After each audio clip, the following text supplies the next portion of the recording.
Terima kasih masih bersama kami dalam Kompas Aceh. Saudara, UPTD Perlindungan Perempuan dan Anak Dinas Pemberdayaan Perempuan dan Perlindungan Anak Aceh mencatat kasus kekerasan terhadap perempuan dan anak mengalami peningkatan. Rentang waktu Januari hingga September 2021, jumlah kasus kekerasan yang ditangani oleh lembaga layanan tersebut berjumlah 697 kasus. Kepala UPTD PPA Dinas Pemberdayaan Perempuan dan Perlindungan Anak Aceh, Irmayani Ibrahim mengungkapkan, tahun ini angka kekerasan terhadap perempuan dan anak yang ditangani oleh lembaga layanan kabupaten kota mengalami peningkatan. Rentang waktu Januari hingga September 2021 saja, total sudah berjumlah 697 kasus. Dari jumlah tersebut, 347 kasus merupakan kasus kekerasan pada perempuan, sedangkan sisanya 350 kasus merupakan peristiwa kekerasan yang menimpa anak. Berdasarkan data yang ada di UPTD PPA DP3A Aceh, kekerasan dalam rumah tangga menempati urutan pertama kasus kekerasan terhadap perempuan di Aceh. Hingga September 2021, kasus KDRT berjumlah 214 kasus. Kekerasan psikis 141 orang, perkosaan 18 kasus, dan pelecehan seksual 14 kasus. Sedangkan kekerasan yang dialami oleh anak hingga September 2021, terbanyak adalah kekerasan psikis 126 kasus, dan urutan kedua adalah pelecehan seksual sebanyak 102 kasus.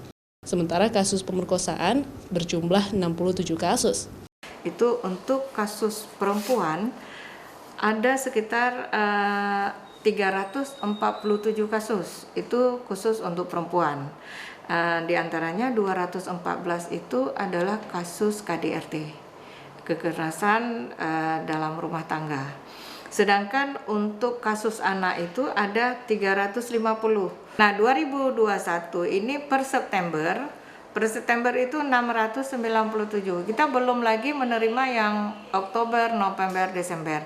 Kalau melihat tren sekarang sepertinya agak meningkat ya. Merujuk dari data yang dikeluarkan lembaga layanan baik dari provinsi maupun daerah, tahun 2019 kasus kekerasan pada perempuan dan anak berjumlah 1.067 kasus. Kemudian turun pada tahun 2020 sebanyak 905 kasus.